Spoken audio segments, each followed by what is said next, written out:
I want us to reflect on the question what freedom means physically, emotionally, psychologically, and existentially. Now, in King's context of having a dream, calling on all people to rally around what we have in common, more than we have in difference, to go deeper into the evolution of each of us to a higher plane, a level of thinking and camaraderie and overcoming. I want to welcome one of the most recognizable faces and voices in the United States.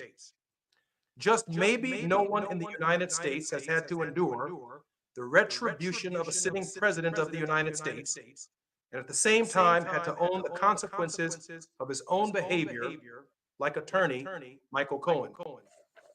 Michael Cohen is an American attorney who was formerly personal lawyer and fixer for Donald Trump. He gained significant attention for his involvement in various controversies surrounding Trump, particularly during and after the 2016 presidential campaign. Michael Cohen, like me, went to prison after pleading guilty to several federal charges in 2018. Michael Cohen, like me, was sentenced to 3 years in federal prison for his offenses and began serving out his sentence in 2019. And yet, he persevered. His courage under fire and pressure is inspiring. And through his actions, he has shown men and women how to accept responsibility for their behavior, change, and emerge on the other side even stronger and even better. I could have never imagined that I would be conducting an interview with Michael, and yet my fate and his fate meet at a single time and in a single place. Attorney Michael Cohen, welcome to the Jesse Jackson Jr. Show. Good to be here with you, Jesse. Good to see you. Before we begin our conversation, I'd like to hear your thoughts on the reflection of the 96th birthday of Martin Luther King Jr. and his contribution to the United States and the world. Well, if I can, being that I've known also your father for quite some time, as well as seeing him at the Democratic National Convention, to me, your father has always been a champion of Dr. King's dream. And the two of them have actually inspired not just me, but generations of individuals to pursue equality and justice. Now, as I reflect on Dr. King's 96th birthday today, I'm reminded of the deep resonance between his struggle for justice and my own journey. Dr. King's I Have a Dream speech remains a beacon, not just for racial equality, but also for the broader principles of integrity, of fairness, and the transformative power of redemption.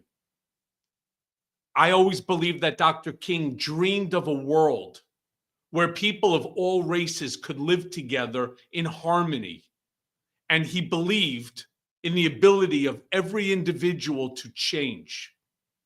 Now, similarly, my path, and I suspect yours as well, has been one of seeking justice, not just justice for myself, but for the greater good of a nation that often falls very short of its ideals.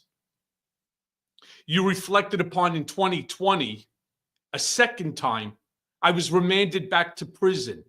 And that's a consequence of my refusal to waive my First Amendment constitutional right. It was an unconstitutional punishment that was aimed at silencing me for speaking out. But similar to Dr. King, who endured imprisonment and repression for standing up to systemic injustice, I too have learned that the fight for truth comes at a personal cost. And Dr. King, as I knew, that standing up for what's right meant enduring certain hardships, which I too have experienced that in my own specific way.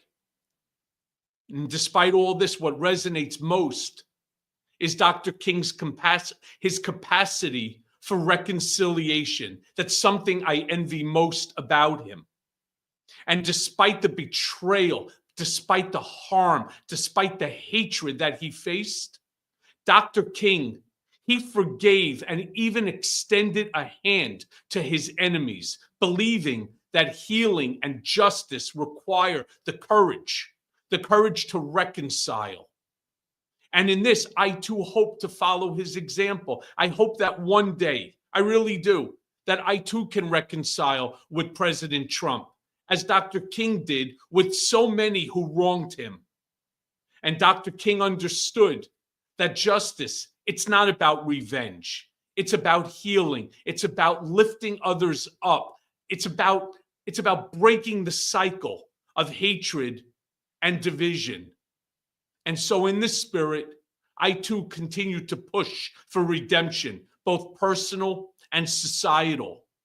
I mean, Dr. King's dream was about creating a world where justice rolls down like waters and righteousness like a mighty stream.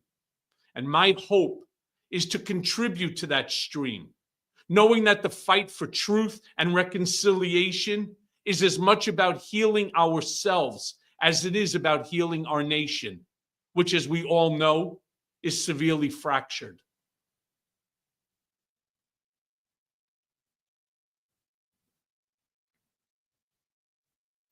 Michael, we have just a minute before the break. Can you tell us about your family? Tell us about your children and what they've had to endure. Hardship like I wouldn't wish upon my worst enemy. You know, my father is a Holocaust survivor from Poland, a survivor, which both you and I are as well. My children had to endure, as my parents, my siblings, my nieces, my nephews, my friends had to endure, watching as a federal court judge, Judge William H. Pauley III, rendered sentence to me of 3 years incarceration and then 3 years of supervised release for my participation in campaign finance violation. My parents aren't young, obviously, and they had to endure that. My children, my daughter and my son, endured terrible, terrible pain watching their father, who they love with all their heart and soul, be taken away from them.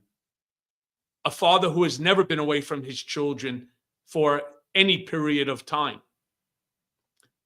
So again, it's not something I would wish upon my worst enemy. I identify and I empathize with that very part of your story. I'm Jesse Jackson Jr. When we come forward, we will be joined with Michael Cohen, and we're going to talk about what Joe Biden can do in the remaining hours of his administration. Drive Time with Jesse Jackson Jr. Only on KBLA Talk 1580.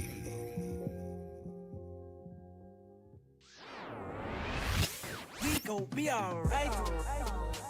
KBLA Talk 1580 is amplifying Black voices and spotlighting our untold stories. I'm Dominique DePrima. Join me Thursday from 6 to 9 a.m. as we broadcast live from the Altadena, Pasadena area. Due to the National Guard closing down this section, we will not be at Perry's Joint. Our new location is the Pasadena Church East Campus at 425 Sierra Madre Villa. We'll be covering the individuals and families impacted by the Altadena Eaton fire. Hear from community leaders and those who have suffered losses that must not be forgotten. So join us Thursday at the Pasadena Church East Campus at 425 Sierra Madre Villa. Together we can help them rebuild and recover. Together we are LA Strong, LA United. With your friends at KBLA Talk 1580.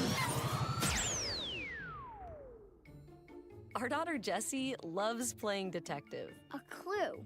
But since we discovered she has sensitive skin, we've been playing detective too. We thought the problem was our puppy. But it was actually our old detergent. Aha. So we switched to Tide Free and Gentle. Tide Free and Gentle provides an excellent Tide clean, and it doesn't leave behind irritating residues like dyes or perfumes, so it's gentle on your skin. Case closed. If it's got to be clean, it's got to be Tide Free and Gentle. 1 in 3 children born today will get diabetes. This sad prediction by the Centers for Disease Control will come true if millions of Americans don't improve their lifestyles, especially by changing what they eat, how much they eat, and how active they are every day. Every 23 seconds, another American gets diabetes. Stop diabetes before it starts. To learn more, contact the American Diabetes Association or download our free diabetes education programs at learningaboutdiabetes.org. KBLA Talk 1580. We've got a lot to talk about. Imagine a Los Angeles where everyone can thrive, where communities have access to the resources they need to succeed. That's the vision of Detours Mentoring Group, Inc. They're dedicated to improving life in LA County by providing educational support, employment assistance, and spaces for community engagement. By 2050, they want LA to be the best place to connect, create, learn, live, and play. They're working toward an education system that's well-resourced and culturally responsive, becoming a hub for artists and innovators, and making sure everyone has access to healthy food, quality healthcare, and safe housing. It's about building a future where we all have the chance to succeed. We invite you to learn more about their mission and get involved with Detours Mentoring Group, Inc. This is a community call to action from KBLA Talk 1580. Now back to more of Jesse Jackson Jr. on KBLA Talk 1580. I'm Jesse Jackson Jr., and welcome back to the Jesse Jackson Jr. Show. Michael, like myself, you are seeking a pardon from President Joseph Biden, a full, absolute, complete, and unconditional pardon. Why do you believe you need a pardon is a question that I hear from people all of the time. Jesse, you paid your debt to society. Michael, you paid your debt to society.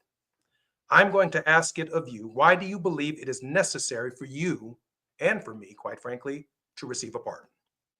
Well, as far as I'm concerned, I have already been called out by the president's incoming staff as somebody who they intend to target going forward, whether that's going to be through the Department of Justice, through the FBI, through the IRS. I was subpoenaed. I did not raise my hand as we do in class and say, oh, pick on me, pick on me. I was subpoenaed to testify. I didn't testify in just the one hearing that most people know about that was viewed by almost 100 million people. That was the one before the Honorable, and God rest his soul, Elijah Cummings. I was before 7 different committees. And unlike what we see right now in these hearings, not for 4 hours, but for 9 hours each. So I did 63 hours worth of testimony. And what I believe that they intend to do is to try to find any inconsistency, which I don't believe that there are, but they will fabricate one anyway within which to go after me. Now, again, I've fulfilled my time as pursuant to the judge's declaration. I didn't get a single second, not a second, not a minute, not an hour, not a day, not a month, not a year off my sentence. I did the full 3 years, as they turn around and say. They rode me door to door. Not a second. My concern is at what point you paid your debt to society in full. Yes. Not only that, there was also an issue of a tax violation. In my entire life, I have never had a tax violation. I've never asked for an extension. I've never not paid taxes. I paid what my CPA told me to do. Yes, it was wrong from 2012 through 2016, but I never received, as ordinary people do, I never received a letter from the IRS stating that there was an issue. Had there been an issue? Michael, I don't want you to relitigate the offense. I don't want you to relitigate the offense. There's 5 days left in the Biden administration. There's 77 million people. Well, these are the reasons why I believe that I'm entitled to a pardon. I think you're entitled to it. I think you're entitled to it because you're a child of God, because you paid your debt to society and you don't owe America anything else. And so I don't want to relitigate your offense. What I want to know is, one, you feel that you may be persecuted by an incoming administration, and the fact that you paid your debt to society. You, Michael Cohen, just like Jesse Jackson Jr., wants the exact same language in your life that Hunter Biden got in his life, that Richard Nixon got in his life, the full, absolute, complete, and unconditional restoration of your life and your rights. You and your family deserve that. I believe that, Michael. I believe that as well for you as well as for me, as well as for others who people like Cash Patel have written about in his book that he intends to pursue them. They are on an enemies list. Nobody should have to go to sleep and no one should have to wake up wondering whether today is the day. And that's what this pardon would actually provide. It would provide peace of mind, peace of heart, peace of soul. And I believe both of us are entitled to that. And I think there are probably multiple classes of offenders, right? There are those of us who paid our debt to society. We did what the judge said do. We did what the jury said do. We've honored our restitution. We've paid every dollar back that the government has asked us to pay back. But then we leave prison, and after prison, we get this big scarlet letter, this F on our head that says, felon for the rest of your life. No one told me when I went through this process that I would forever be called a felon unless I fought for a presidential pardon. So I said, well, what about the 77 million other Americans who paid their debt to society, who find themselves in a kind of earthly purgatory, something even worse imagined than in the mind of Dante, that for the rest of your life, you have a life sentence where you've got to check a box, you've got to explain your shame, your blame, your guilt one more time. And now there's this new category that we've heard for the first time. People who've never had probable cause in their life are now seeking preemptive pardons. They're dominating the national discussion when the pardon power in the life, liberty, and happiness system was about the restoration of the lives of men and women who paid their debt to society. I'm very, very serious about that because I believe that category not only includes me and includes you, but it includes millions of men and women across our country who, if we don't advocate for them, no one will. And so I plead with this administration, past all of the staff people, to do what Abraham Lincoln did. He understood the significance of the pardon.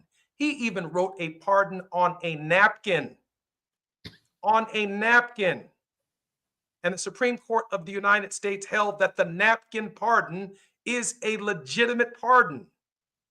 This idea of waiting to pardon people until the last few days of your administration, there are so many people who need the presidential pardon as the only way out of felonization and the restoration of their lives. You have argued that you deserve Hunter's language and the Nixon language, as I believe every single human being that's been in this process deserves the same language.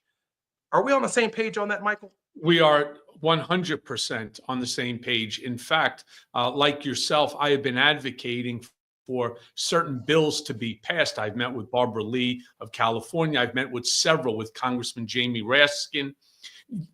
Most people don't realize once you get that felony conviction, banks won't deal with you. You can't get a loan. You can't even get a savings account. How in today's world, in our society today, explain how it's possible to live without a credit card or a debit card? You can't get it. They force you into a world of cash where nobody even wants to take your cash anymore. It is impossible. And like you, Jesse, I too have a very large platform, and I intend to continue to use that platform in order to, if we don't get it from the Biden administration, I intend to seek assistance from the Trump administration. Imagine that. Imagine Michael Cohen trying to go ahead, despite my close relationship with Donald for over a decade and a half, despite the fact that we have been at each other for at least the last 6 years, since 2018.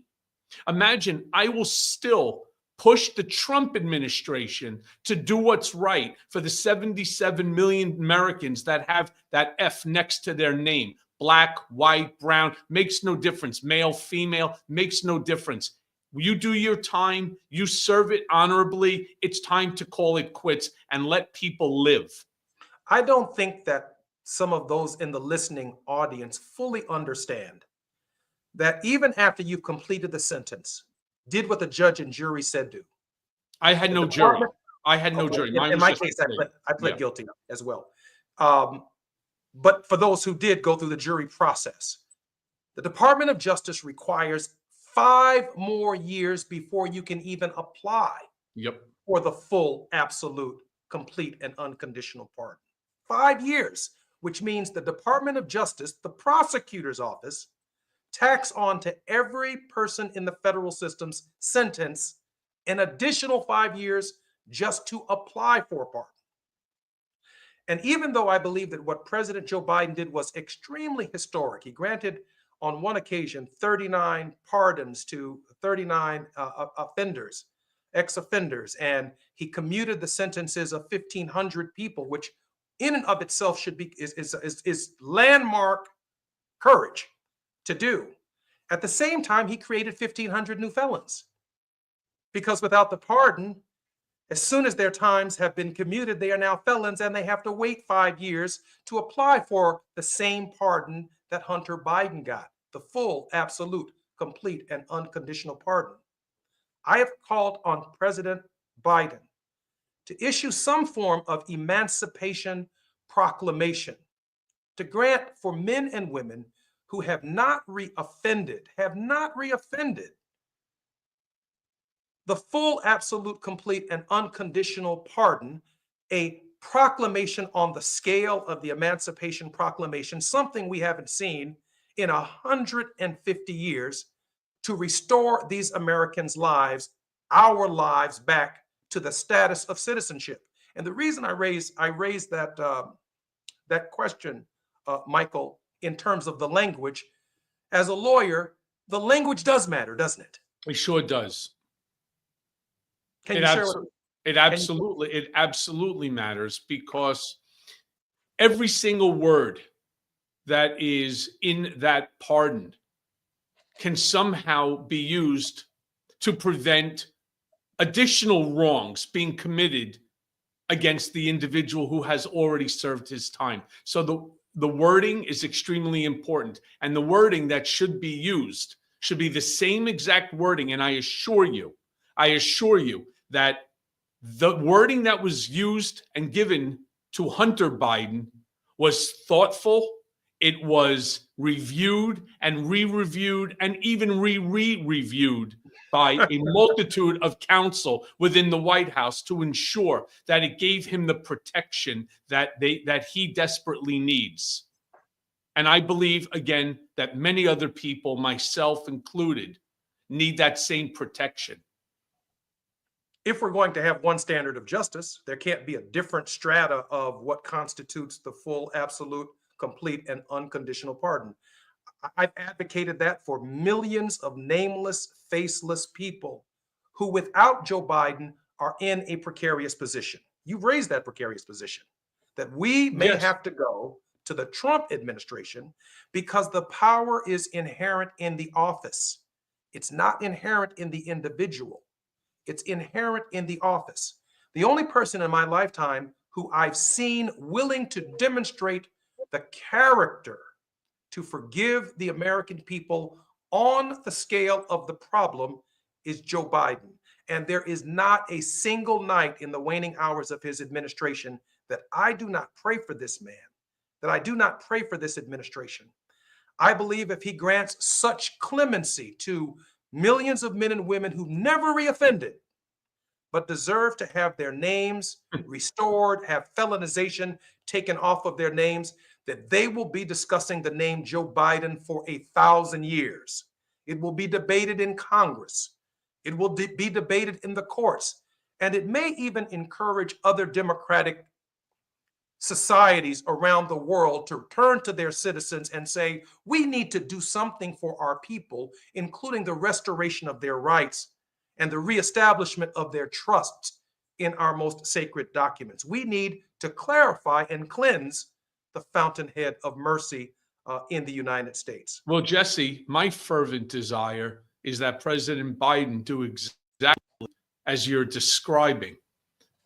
But I have a second reason why I'm hoping that President Biden does this, because maybe it will impress upon President Trump that this same injustice of labeling somebody for all eternity is improper. And whether he's doing it based upon a religious conviction or an emotional conviction or simply because it's transactional, I truly don't care. And neither will the 77 million people, the 77 million Americans who are stigmatized by the felony conviction attached to their name. They wouldn't care either, whether it's some profound religious belief or it's just a transactional relationship. To me, it doesn't matter. And I assure you, to the 77 million, it won't matter to them. Imagine, just imagine Donald Trump doing something like that because Joe Biden ended up doing it. And then maybe the president after President Trump will do the same thing. And we could ultimately stop this human warehousing of Americans, because we are the worst country in the world as it relates to incarceration, especially for nonviolent situations. I mean, taxes, campaign finance violation, serious?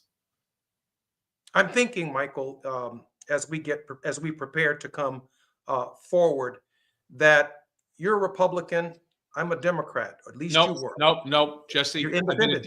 I've been a Democrat my entire life. I'm sorry. You're a Democrat, I'm a Democrat. You're black, I'm black, you're white. I'm Christian, you're Jewish. We find common ground in a very, very same space. I'm Jesse Jackson Jr. When we come forward, we'll be back with Michael Cohen. Jackson Jr. Only on KBLA Talk 1580.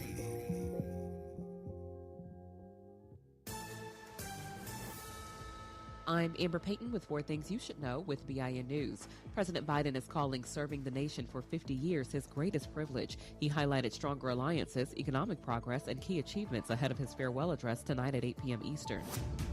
D.C. leaders are citing rising construction costs for the $1.5 million price tag of the Inauguration Day viewing stand at the Wilson Building, triple the 2017 cost. While some council members will not attend, Black Mayor Muriel Bowser and Ward 2's Brooke Pinto will use the stand. The first elected Chicago school board was sworn in today with 10 elected members and 11 appointed by Black Mayor Brandon Johnson. Their task includes selecting a vice president and negotiating a new Chicago teachers union contract. And Chanel Booker is making history as Middle Georgia's first Black U.S. attorney after being named acting U.S. attorney last week. She previously served as first assistant since 2022. I'm Amber Payton on the Black Information Network, your home for Black News First. Your local Staples has hot deals and super low prices throughout the store and everything for your business. And right now at Staples, save up to $175 off your print order. Exclusions apply. Visit staples.com/print for details. Ends 2/1. Plus, save even more with the Easy Rewards program at Staples. This is the KBLA Sports Minute with Ray Richardson. Dr. Martin Luther King Jr. would have been 96 today. If he was still with us, he would likely be delighted with the significant progress made by African Americans in sports. When Dr. King was assassinated in 1968, there were no black managers in Major League Baseball. Today, there are 2 right here in L.A. Ron Washington with the Angels and Dave Roberts with the Dodgers. There were no black quarterbacks in the NFL in 1968. When the 2024 season kicked off in September, 14 of the NFL's 32 teams started a black quarterback. There were no black head coaches in the NFL in 1968. Since 1989, the NFL has had 20. And there were no black head coaches in Division I college football in 1968. On Monday night in Atlanta, where Dr. King built his civil rights legacy, Notre Dame's Marcus Freeman has a chance to be the first black head coach to win a Division I football national championship. That's your KBLA Sports Minute. I'm Ray Richardson on KBLA Talk 1580.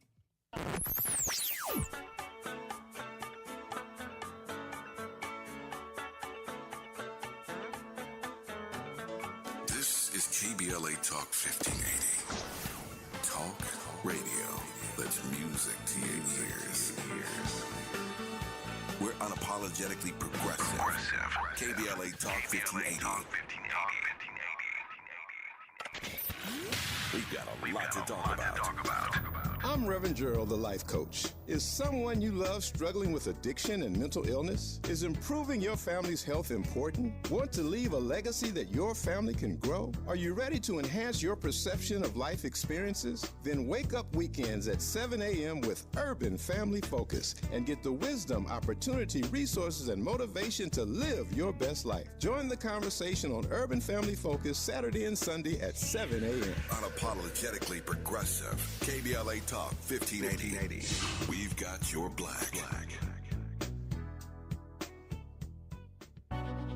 KBLA Talk 1580 stands with you in tough times, connecting you with resources and what you need to know. Evacuation shelters are located in the Pasadena Civic Center, the Dream Center in LA, the Westwood Recreation Center, and many more. You can call 311 for details. Santa Anita Park in Arcadia is a pop-up mutual aid hub where you can pick up anything from clothing to food and hygiene supplies. If you're in Los Angeles County and in need of food, call Omni Ministries at 310-631-1557. Donations can be made to Zelle Omni Ministries Inc. at yahoo.com. Parking Lot I outside of Rose Bowl Stadium is a pop-up mutual aid hub where you can pick up everything from clothing to food to hygiene supplies for free. To volunteer or donate to help victims of the fire, contact the LA Emergency Network at enla.org. The Cochran Firm and Ivy McNeil, Wyatt Purcell and Diggs, Jasmine Canick, and others have launched a GoFundMe specifically targeting Altadena. Visit LA Fires. The impacted Black community urgently needs help on GoFundMe, and donate to help Black evacuees fighting for survival. Airbnb is offering free temporary housing to people displaced by the fires. Call 211 to sign up. The LA Chamber of Commerce is stepping up to help you sort out insurance claims and other paperwork. Reach them at 213-580-7500. South LA Cafe has free groceries, clothing, and water available at 1700 Browning Boulevard in LA. Track their giveaways or volunteer through their Instagram at South LA Cafe. U-Haul is donating short-term storage free of charge for 30 days to evacuees. Shelter for small or large animals can be accessed by calling 211. A Black-led coalition of community organizations is offering support and resources in the Altadena area at the Flint Ridge Center at 236 West Mountain Street in Pasadena. For comprehensive lists of resources for housing, food, shelter, and more, visit Mutual Aid LA Network on Instagram. Praying for LA and standing with you. KBLA Talk 1580. You're listening to Jesse Jackson Jr. on KBLA Talk 1580. I'm Jesse Jackson Jr., and welcome back to the Jesse Jackson Jr. Show. My special guest is attorney Michael Cohen. Michael, we've been talking about the full, absolute, complete, and unconditional pardon. When I think about the weaponization of the Justice Department, I think about Marcus Garvey. I think about Malcolm X. Mm-hmm. I think about Martin Luther King Jr. I think about Fred Hampton. The African American community has experience and a history with a Justice Department that is weaponized against them. You work for and understand in ways that most of us never can imagine Donald Trump. In your book, Revenge, you speak of your concerns about a weaponized Justice Department. The book, Revenge, is a classic book to give us some insight from an insider's point of view. Michael, share with our listeners what your concerns are going forward. Well, what the book really is and thank you for showing, Disloyal was the book that I wrote when I was actually incarcerated. That turned out to be the #1 New York Times bestseller for a month. And this one I wrote while I was on home confinement. This was #6 on the New York Times bestseller. I never thought I would be a New York Times bestselling author, to be honest. But I've written a bunch of books and I've never been one either. I'm hoping some of you rubs off on me, Michael. Let's write one together. So what Revenge is a forensic dissection of what I have deemed to be the most corrupt prosecution of an American citizen, maybe in U.S. history, done by a willing and complicit attorney general who has decided to weaponize the Department of Justice to go against his critics. Now, a lot of people say, Michael, that sounds like sour grapes. Well, no. In fact, and I have it with me, the order granting the preliminary injunction, which was signed by Judge Alvin K. Hellerstein, like a 25, 28-year federal court judge, he turned around and he wrote in the decision, which is after the unconstitutional remand, that the court finds that respondent's purpose in transferring Cohen from release on furlough and home confinement back to custody was retaliatory in response to Cohen desiring to exercise his First Amendment rights to publish a book critical of the president and to discuss the book on social media. So I want your listeners to follow what I'm saying about this. Whether you're writing in a book or you're standing up on a soapbox or you're Jesse Jackson Jr. on KBLA Talk 1580, it makes no difference. What they're saying is that they have the ability, and this is when you have somebody who wants to weaponize the Department of Justice and they have a willing and complicit attorney general, that they can show up to where you are right now. They can slap cuffs and shackles on you, as they did to me, put you into a freezer and then ship you up to a federal correctional institution where they'll keep you, again, in solitary confinement. This is not the United States of America. This is unconstitutional. I am, at this present time, the first and only political prisoner held by my own country because I refuse to waive my First Amendment constitutional rights. And the reason, like you, Jesse, that I stand on this soapbox, that I constantly preach this again and again and again, yelling it from rooftops, because I don't ever want to see what happened to me happen to any other American citizen ever again. Well, let me say this, Michael. Let me say this, because I think that the point that you're making is profound. I think we all need to understand it. On the African-American side of town, unjust prosecutions, political and weaponization of sheriff's departments and state's attorneys. Martin Luther King Jr. was in a Birmingham jail, and Abernathy had been arrested, and Andrew Young had been arrested. So we have a history in our community of whether it is the federal government or whether it is local states attorneys prosecuting us for First Amendment offenses. We conducted ourselves nonviolently.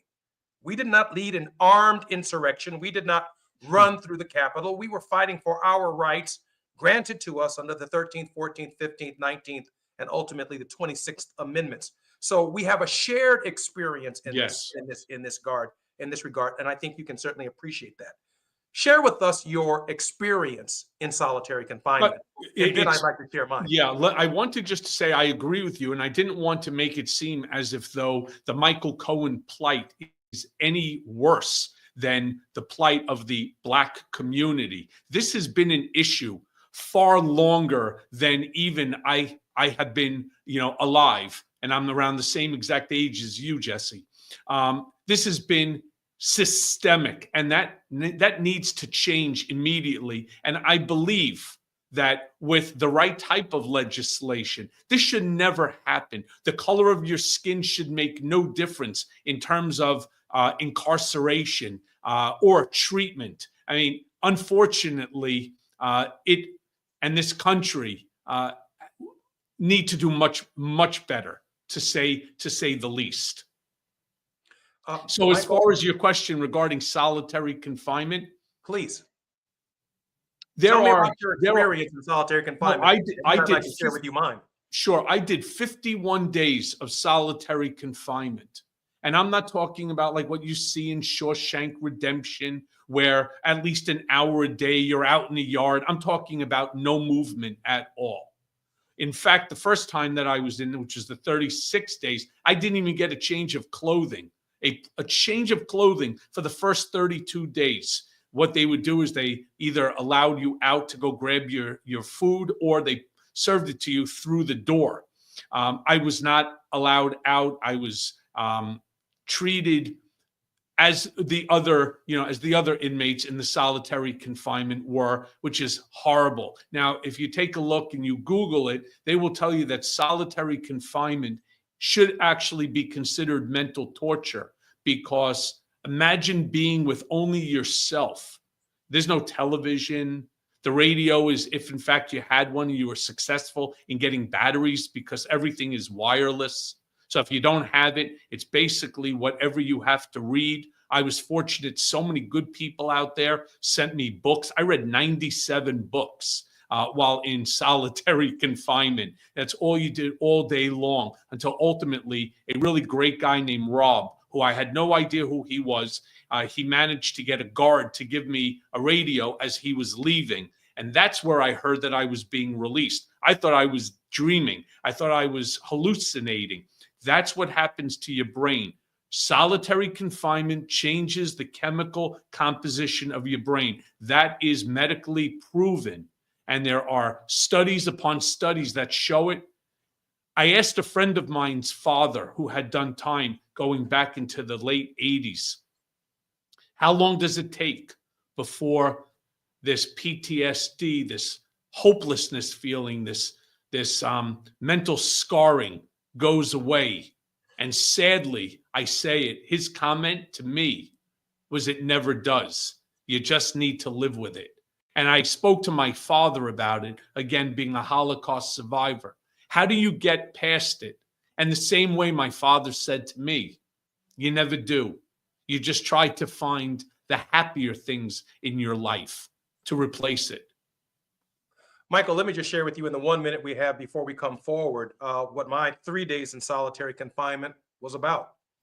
I had been helping men, with the permission of the local chaplain in the prison, fill out pardon applications so that they could ask President Barack Obama and Vice President Joe Biden for consideration for a pardon.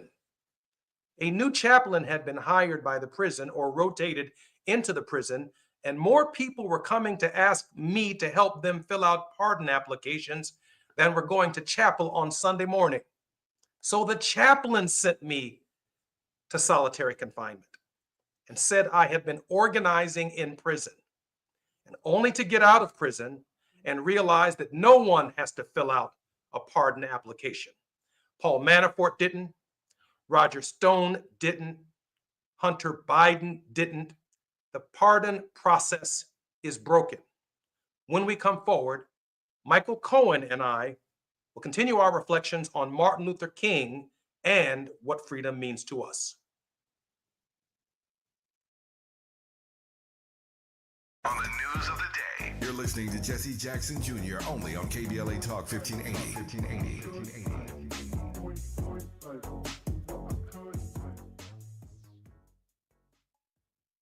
Presenting Again Fling's love story. Dear love of my life, we were on the 12B bus this morning when I caught a whiff.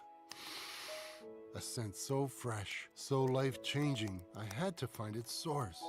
Alas, I didn't know if you were the woman in the pink freshly washed cardigan or the retired mailman next to me, but I knew one of you was my soulmate. Ah, the scent of Gain Flings.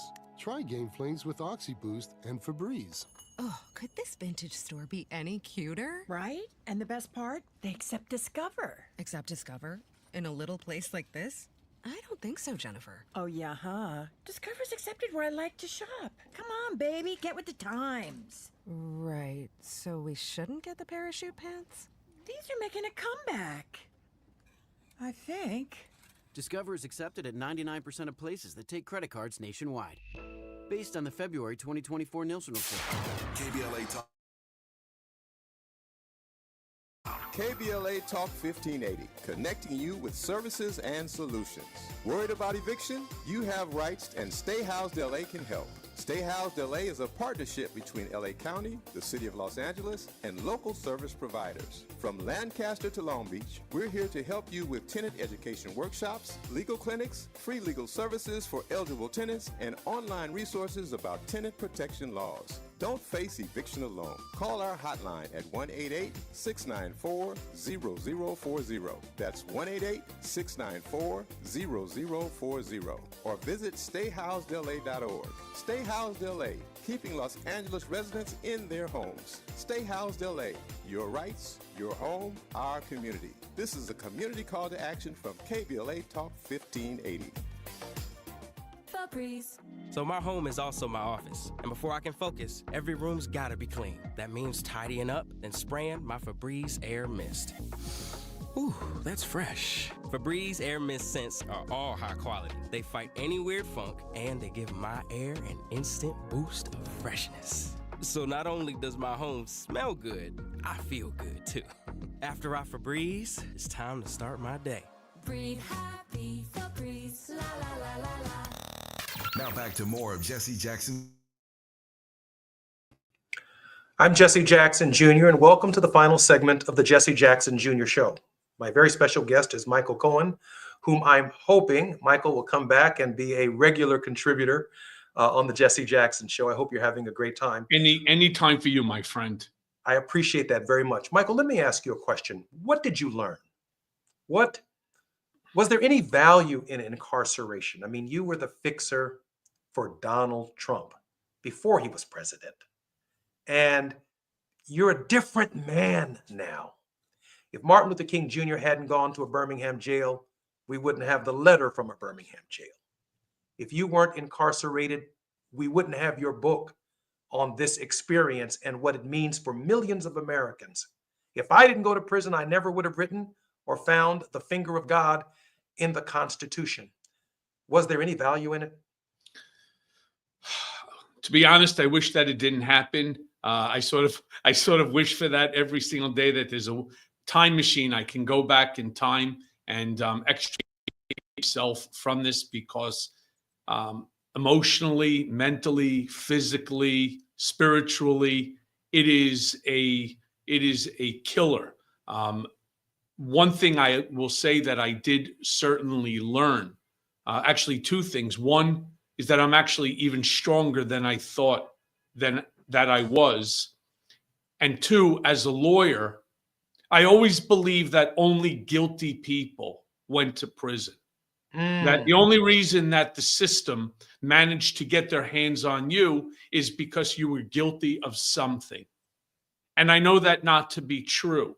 And the more time that I spent with other inmates, Black, white, Hispanic, the more I realized that this system is so fundamentally broken that there is so much change that needs to occur in this country so that there is equality and that justice is on a one-tier legal system, not a three-tier system, which is what I believe we have. There's the system, Jesse, that you and I and your listeners have to live by. Then there's another tier of justice that the uber rich and the politically powerful live by. And then there's Donald Trump, who has a tier of justice all unto himself. Now, the only thing that kept Donald Trump out of accountability was a 1 in a billion, if a mega gabillion chance that not only would he, despite twice being impeached, 4 indictments, etc., that he would be able to not only capture the nomination of the Republican Party, but also the general election, that he would once again return to the White House as the 47th president of the United States. So that's what I believe, that incarceration, this horrific judicial process that I had to experience, that's what I think that it has brought to me and to my life. You know, one of the It's things also, that, by the way, one last thing, it's also Yes, sir. showed me how much love that my wife and my children and most of my friends, not all, but at least 90% of my friends have with me or in me. It was different for me. I came out of prison and, well, nothing was the same. I lost my wife. I've been spending the better part of a decade trying to reestablish my relationship with my children. I have a home in foreclosure that we borrowed money against for restitution to pay the criminal offense. It is what it is. But I met some amazing people along the way, and I've had them on my show, like Rabbi Michael Rothenberg. Filled out his pardon application. He's praying and hoping that President Biden give consideration to what remains to the balance of his life. Abraman Muhammad, an artist. Darnell Dizereau is an amazing voice, amazing businessman. I met so many people along the way who were similarly situated. They didn't have a pedigree. They didn't have a name. I had lost everything. My position in society, respect from members of my community and my neighbors.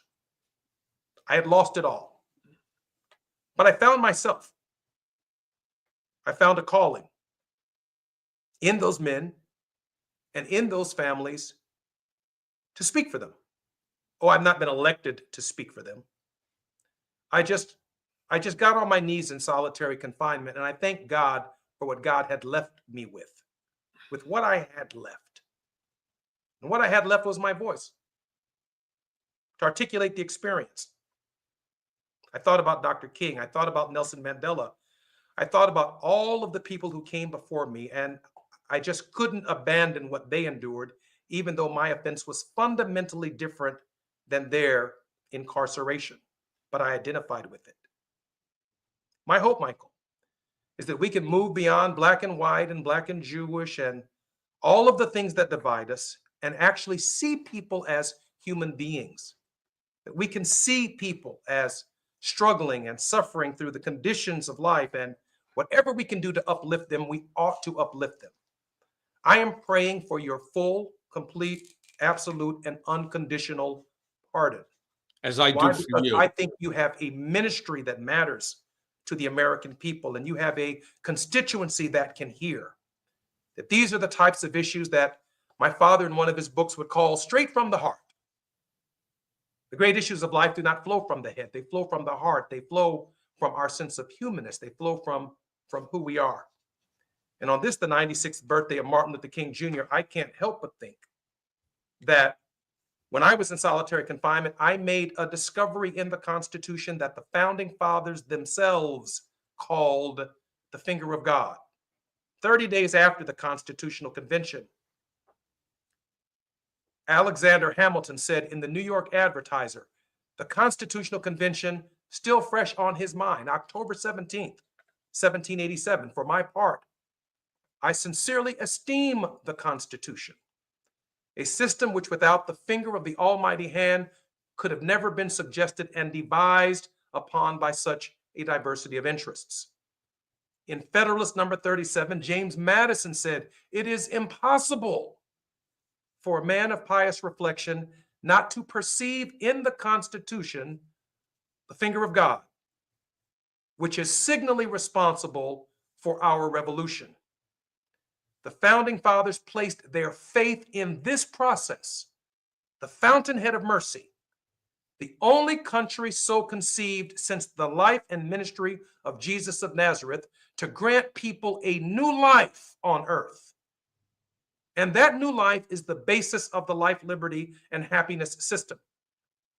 We've seen a president who he himself, in the special counsel's report, was willing to try him and indict him for documents. Both presidents. And he said, for reasons in the report, he did not do so. They've experienced this process. To have your son go through this process. I make this plea, and I hope you make it with me, for millions of sons and daughters who wait every 4 years in the waning hours of a presidential administration, that the President of the United States, whomever he or she is, might see some value and some purpose in their life. And with the stroke of a pen, restore their lives to the life, liberty, and happiness system. the greatest system and the only system on earth that has the power to restore human life.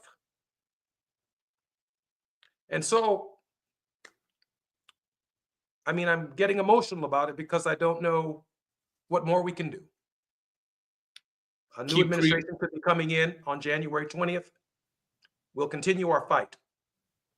But we can pray for the remaining hours that exists in this administration, that the President of the United States will not just see his son, but see the sons of millions of Americans and the parents of millions of Americans who've labored under the purgatory only imagined in the mind of Dante, a kind of lifelong inferno until such time as the shame, the blame, the guilt, and the resentments and regrets for the mistakes that they've made in their lives, for which we have all made, are ultimately removed.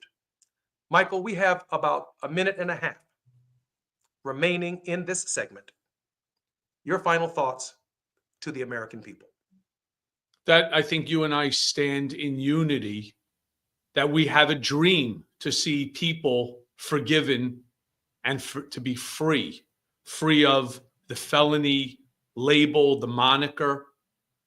My only statement to you is that, one, you carry a blessed name. Like I said, I know your father. I've met him many, many times. And I can tell you that your father is proud of you and what you are doing, using this platform and others to help 77 million people. And if Martin Luther King Jr., Dr. King, was alive today, he would be proud of you as well. And I'm honored to call you a friend. And I will fight this fight with you because it's a righteous fight. We will not stop. We'll fight the remaining hours of the Biden administration for the forgiveness of all men and women. We're going to fight in future administrations until all men and women are forgiven. Grateful to God to have the opportunity to have you on my show, Michael. You're welcome back anytime on the Jesse Jackson Jr. Imagine what Dr. King would say when he also said in the, I Have a Dream speech, a young white boys and girls can hold hands with young black boys and girls, right? In a country that's unified, where justice is equal. And I think you and I and so many others represent that. Like I said before, we're not there, but we're certainly a lot closer than we are farther apart. Thank you for listening to the Jesse Jackson Jr. Show. I'm Jesse Jackson Jr. My very special guest has been attorney Michael Cohen.